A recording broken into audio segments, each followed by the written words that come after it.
انسان کی فطرت یہ ہے کہ ایک محسن اگر اپنے کسی تعلق والے کو، اپنے چھوٹے کو یا اپنے کسی دوست کے ساتھ مسلسل احسانات کرتا ہے، اور وہ اس کو سمجھانے کے لیے، اس کو شفقت، اس کو بتانے کے لیے، یہ بات بھی سمجھانے کے لیے کہ تمہارے لیے سب سے زیادہ ضروری چیز کیا ہے، یہ بات بھی سمجھانے کے لیے کہ ہم تمہارے کتنے محسن ہیں، تم پر کیا احسانات کیے ہیں. تو بہت سے احسانات زندگی بھر آدمی اپنے دوست پر یا خیر خواہ اپنے کسی دوسرے جو متعلق پر کرتا ہے. تو لیکن اگر اپنی خیر خواہی کا وہ سمجھانے کے لیے، اس کے دل پر اس بات کو بٹھانے کے لیے کوئی بات کرتا ہے، تو سب سے بڑے احسان کا سب سے پہلے ذکر کرتا ہے. کسی دوست نے کسی دوست کے کسی وقت کرائے کے پیسے دے دیے ہوں 100 روپے، پھر کوئی اور موقع ہوا ہو تو اس کو ہوائی جہاز کا ٹکٹ بنا دیا ہو، کسی اور موقع ہوا ہو تو اس نے 1 لاکھ روپے کی اس کی مدد کر دی ہو، کسی ایک وقت ایسا ہوا ہو کہ اس نے مکان بیچ کر اس کو مکان دلوایا ہو لاکھوں روپے کا.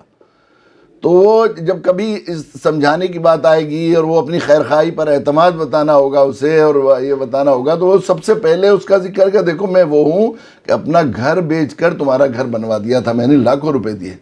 تو اللہ تعالیٰ کے جتنے انعامات ہیں ان میں سب سے پہلے سبق میں الذی علم بالقلم علم الانسان ما لم یعلم، وہ رب، وہ اکرم بغیر مانگے تمہیں اتنا دینے والے ہیں کہ انہوں نے تمہیں لکھنا پڑھنا سکھایا. اس میں یہ پیغام ہے، یہ بات بتائی گئی ہے کہ کسی انسان کے ساتھ سب سے بڑا احسان اگر کوئی ہو سکتا ہے، اس کے اوپر سب سے بڑا انعام کوئی ہو سکتا ہے کہ اس کو لکھنا پڑھنا سکھایا جائے. اس سے یہ بات بھی ہوئی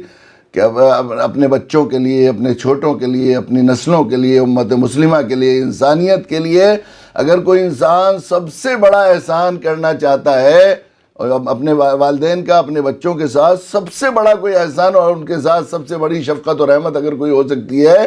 وہ ہو سکتی ہے کہ ان کو لکھنا پڑھنا سکھائے. اس سے بات بھی معلوم ہوئی ہے کہ والدین سب سے بڑی حق تلفی اور سب سے بڑی درندگی اور سب سے بڑا ظلم اپنی نسلوں کے ساتھ یہ ہے کہ ان کو لکھنے پڑھنے سے جاہل رکھا جائے، لکھنے پڑھنے سے محروم رکھا جائے. تو یہ جاہلیت کو ختم کرنے کے لیے اللہ کے نبی صلی اللہ علیہ وسلم کو بھیجا گیا، اس لیے اقرا کا سوئچ دبایا گیا. اور ہم جب دیکھتے ہیں دنیا کا اس تناظر میں تاریخی مطالعہ کرتے ہیں کہ جو جتنا تعلیمی انقلاب، چاہے وہ ایٹمی تعلیم کا ہو، چاہے وہ سائنس کا ہے، ٹیکنالوجی کا، جو کچھ بھی ہے، وہ میرے نبی جناب رسول اللہ صلی اللہ علیہ وسلم کے ذریعے اقرا کے سوئچ کے دبانے کے بعد ہی بالکل دنیا دو تقسیم ہوتی ہے. پچھلی دنیا جاہلیت کی دنیا اور پھر اس کے بعد علمی انقلاب کی دنیا. یہ غار ہیرا سے جو اقرا کا سوئچ دبایا، یقیناً جاہلیت کے اندھیرے کو دور کرنے کا اور کوئی علاج نہیں تھا کہ ہم تعلیم کی روشنی چلاتے. یقیناً یہ جو ہے اللہ تعالیٰ، تو وہ جو جاہلیت جس کو اللہ کے نبی صلی اللہ علیہ وسلم دنیا سے ختم کرنے کے لیے آئے تھے اور آپ قدموں کے نیچے روندنے کے لیے آئے تھے، اس پر علماء نے بڑی اس کی خواص پر کیا کیا چیزیں تھیں، کیا کیا برائیاں تھیں، کیا اس کی کیا امتیاز تھا، کیا خصوصیات تھی، سب سے زیادہ جو وہاں کا جو تھا پہچان سمجھے جانے والی برائیاں کیا تھی جن کو اللہ کے نبی صلی اللہ علیہ وسلم نے مٹایا. تو علماء نے ان برائیوں میں سب سے بڑی برائی شرک کو قرار نہیں دیا، بلکہ اس میں اس برائی کو 6 صدی میں اور اس کے بعد بھی ہمارے بعض علماء نے اس پر بڑی بحثیں کی ہیں کہ اس کی سب سے بڑی برائی کیا تھی.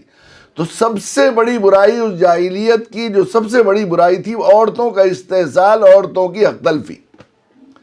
کہ اس زمانے میں پوری دنیا میں سماج میں عورت کو انسانی نہیں سمجھا جاتا تھا، صورتحال یہ تھا